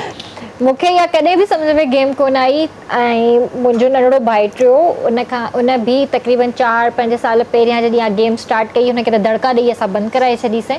ऐं उन टाइम हुन मूंखां बि डाउनलोड कराई त पोइ डाउनलोड कर मूंसां खेॾ। उन वीचारे सां कोई खेॾंदो कोन हुयो, पर जॾहिं मां डाउनलोड कई मथे जो सूर लॻी मूंखे सफ़ा सम्झ में कोन आई, मां डिलीट करे छॾी। उन खां पोइ हुन पंहिंजा ॿिया फ्रेंड्स ठाहिया, फैमिली मां ठाही, पंहिंजो फ्रेंड्स स्टूडेंट सर्कल जेको बि हुयुसि उन्हनि सां गॾु खेॾंदो हुयो। पर पोइ असां हुनखे दड़का इन शइ ते ॾिना छो त हुन बिल्कुलु खाइण पीअण छॾे ॾिनो हुयो ऐं हुन पढ़ाई पंहिंजी ख़तमु करे छॾी। बिल्कुलु स्कूल वेंदो हुयो त 0 मार्क्स खणी ईंदो हुयो, पढ़ंदो न हुयो, खाइण पीअण बिल्कुलु ॿार छॾे ॾिनो हुयो। त उन जे करे असां हुनखे ॾाढा दड़का ॾिना ऐं उन जो गेम ख़तमु कराईसीं, उन खां बाक़ाइदा सां डिलीट कराईसीं। ऐं उन खां पोइ जेको आहे आहिस्ता आहिस्ता जॾहिं उनखे पाण खे बि हाणे सम्झ में आयो आहे, जीअं वॾड़ो थियो आहे, त हाणे लिमिटेड टाइम अथसि जेको खेॾंदो हूंदो शायदि, मूंखे न आहे ख़बर हाणे, पर उन टाइम असां हिनखे ठीकु ठाक दड़का ॾिना आहे। तव्हां खेॾी आहे कॾहिं? बाक़ी पंहिंजे भाई सां गॾु वेंदी आहियां। मुंहिंजे मतिलबु घर में मुंहिंजे सभिनि भाइरनि खे पबजी खेॾण जो शौक़ु आहे। मतिलबु उहे GTA 5 बि खेॾींदा आहिनि, फ्री फायर बि ऐं PUBG बि। मूं नाला ॿुधा आहिनि काफ़ी, मतिलबु ॾिठी बि आहे उन्हनि जा गॾु। ॾिसण में मज़ो आहे, बाक़ी अच्छा। खेॾण में न आहे। सही आहे, ज़बरदस्त। अच्छा, तव्हां छा मैसेज ॾियणु चाहींदव असांजे व्यूअर्स खे? मतिलबु त अगरि ॾिसो, अगरि साइंस तव्हां लाइ जेतिरी फ़ाइदेमंद आहे न, एतिरी नुक़सानदेह बि आहे। नुक़सानदेह छो त जेकी मोबाइल आहे न, इहा टेक्नोलॉजी आहे ऐं हे मतिलबु इन मां कई बीमारी बि थी थी सघनि, जीअं BP जी बीमारी थी थी सघे, छो करी नज़र ख़राब थी सघे, नज़र ख़राब, माण्हू अंधो थियो वञे ऐं दिमाग़ खे बि मतिलबु ज़ोर थी इफेक्ट करे। करे थी, हा बिल्कुलु करे थी। एंज़ाइटी थिए थी, तव्हां घणी देरि मोबाइल यूज़ कंदा, तव्हांखे डिप्रेशन थींदो, तव्हांखे एंज़ाइटी थींदी, तव्हांजो BP हाई थींदो। तव्हां उनखे साइड ते रखी छॾींदव। उन खां पोइ थोरो तव्हां पंहिंजो पाण खे मतिलबु घुमंदव फिरंदव, हेॾां होॾां कुझु ॾिसंदव, हुन कमरे में ॾिसंदव हा यार अम्मी बि आहे हुन कमरे में ॾिसंदव हा बाबा बि आहे, भाउ भेण बि आहे, अड़े इहे इंसान बि असांजे घर में आहिनि, उहे बि थोरी देरि लाइ सुठा लॻंदा। उन खां पोइ वरी जेको असां पंहिंजे मोबाइल ते लॻी ईंदासीं, त हर शइ जो हिकिड़ो वक़्तु हूंदो आहे, हर शइ खे लिमिटेड यूज़ करणु खपे। वैसे एक तरह से देखा जाए ना, PUBG खेलना अच्छी बात भी है, वो इस वजह से कि अगर अच्छा, ये मैसेज आप दे रहे हो? नहीं, इतनी भी अच्छी बात नहीं है, लेकिन अच्छी बात इस वजह से घर वालों के लिए कि अगर बच्चा अगर PUBG पे ज़्यादा ध्यान नहीं देगा, ज़्यादा भी ना दे लेकिन थोड़ा दे, तो अगर वो बाहर घूमने फिरने में दोस्तों में गुजार दे, तो मत के थोड़ा गलत साइड पे चले जाता है, वो अफेक्टिव साइड पे हो जाता है, गलत कामों में पड़ ये है कि जाता हाँ है। चलो ठीक है, एक चीज पे लगा हुआ है, सामने तो है, आंखों के सामने है वो, भले फायदा दे रही हो या ना दे रही हो, सामने सामने नहीं होता। हाँ। वो फ्यूचर में अगर कुछ बनना चाहे ना, तो PUBG अगर उसके पास ना भी हो, पढ़ाई होना लाजमी है। बिल्कुल। पढ़ाई से ताकि वो MBA करे, फिर आगे कुछ अच्छी नौकरी पे लगे, तो पढ़ाई भी साथ में जरूरी है। ये नहीं कह रहा कि PUBG खेलना लाजमी है, लाजमी नहीं है, लेकिन पढ़ाई होना लाजमी है। PUBG का नुक़सान आहे। पोइ चक्कर जे न्यूज़ आई, घणो साल ई थियो आहे हिनखे, हिकिड़े छोकिरे पंहिंजे माउ पीउ PUBG जे करे मारे छॾियो। त हुन मोबाइल जे रखी छॾी, उन पीउ वरिती छॾी, त माउ जे दांह थो करे, मां चयो पोइ सही त ॻाल्हि आहे, पिस्तौल खईं बाबा जी, पहिरीं उन्हनि खे ठोकियईं, पोइ पंहिंजे पाण सुसाइड कयईं। वैसे बिल्कुल, ये अगर केसेस जो हम थींदा PUBG हैं। के बारे में बात कर रहे हैं, नहीं, PUBG के बारे में बात नहीं करते क्योंकि टाइम बहुत कम है, टाइम हमारे बहुत पास कम मैसेज है। ले लेते हैं हम इनसे। मेरा मैसेज यही है कि मेहनत करते रहना है, और जितनी मेहनत आप करोगे तो उससे डबल आपको उसका मिलेगा। अक्सर इस तरह होता है कि हम मेहनत करते हैं लेकिन बाज़ औक़ात हमें उसका नज़र नहीं आता, लेकिन फ्यूचर में उसके बहुत असरात हैं। अब देखो, जब से हम आए ना, हमें गवर्नमेंट ने हमसे कोई रब्ता नहीं किया, क्योंकि ये पाकिस्तान की एजाज़ की बात है ना। हमारे टैलेंट को यूज़ करें, पाकिस्तान को और हम आगे लेके जा सकते, तो मैं गवर्नमेंट से आपको कोई एप्रिसिएशन कॉल किसी कहीं से किसी नुमाइंदे से नहीं आया कि भाई आपने अच्छा काम किया पाकिस्तान के लिए, तो हम आपको अप्रिशिएट करना चाह रहे हैं। ये हमारे पाकिस्तान में यही चीज़ है। रिक्वेस्ट करता हूँ गवर्नमेंट से, वज़ीर आला सिंध से, वज़ीर आला तालीम से, कि हमारे इस टैलेंट को यूज़ करें और हमें आगे तक लेके जाए। हमें नहीं बल्कि पाकिस्तान की बात है, और इसी तरह छोटे छोटे जो स्टूडेंट्स है, बच्चे जिसमें टैलेंट है, उनको उठा के बिल्कुल और टैलेंट को ज़ाहिर करें। बिल्कुल। ऐं सही ॻाल्हि आहे हिननि जी, इहो असांजे लाइ हिकिड़ो त फ़ख़्रु आहे त ही ॿार नासा ताईं पहुता, ऐं ॿी इहा ॻाल्हि असांजे लाइ ॾाढी ॾुखाईंदड़ आहे त अञा ताईं जेके बि हुक्मरान आहिनि, जेके बि इदारा आहिनि, उन्हनि मां हिननि खे कंहिं बि कॉन्टेक्ट नाहे कयो, हिननि जे स्कूल खे कॉन्टेक्ट नाहे कयो, हिननि खे एप्रिसिएशन कॉल नाहे आई। सो इहो थोरो जेको आहे ॾुखाईंदड़ पॉइंट आहे असांजे लाइ। सो इंशाअल्लाह कोशिशि कयो त तव्हां पंहिंजे ॿारनि खे अहिड़ो लाइक फाइक ठाहियो त सुभाणे हू तव्हांजो बि नालो रोशन करे सघनि, पाकिस्तान जो बि नालो रोशन करे सघनि। वेंदे वेंदे बसि एतिरो चवंदसि, पंहिंजे प्यारे जो तमामु घणो ख़्यालु रखिजो। सुभाणे मिलंदासीं। अल्लाह हाफ़िज़।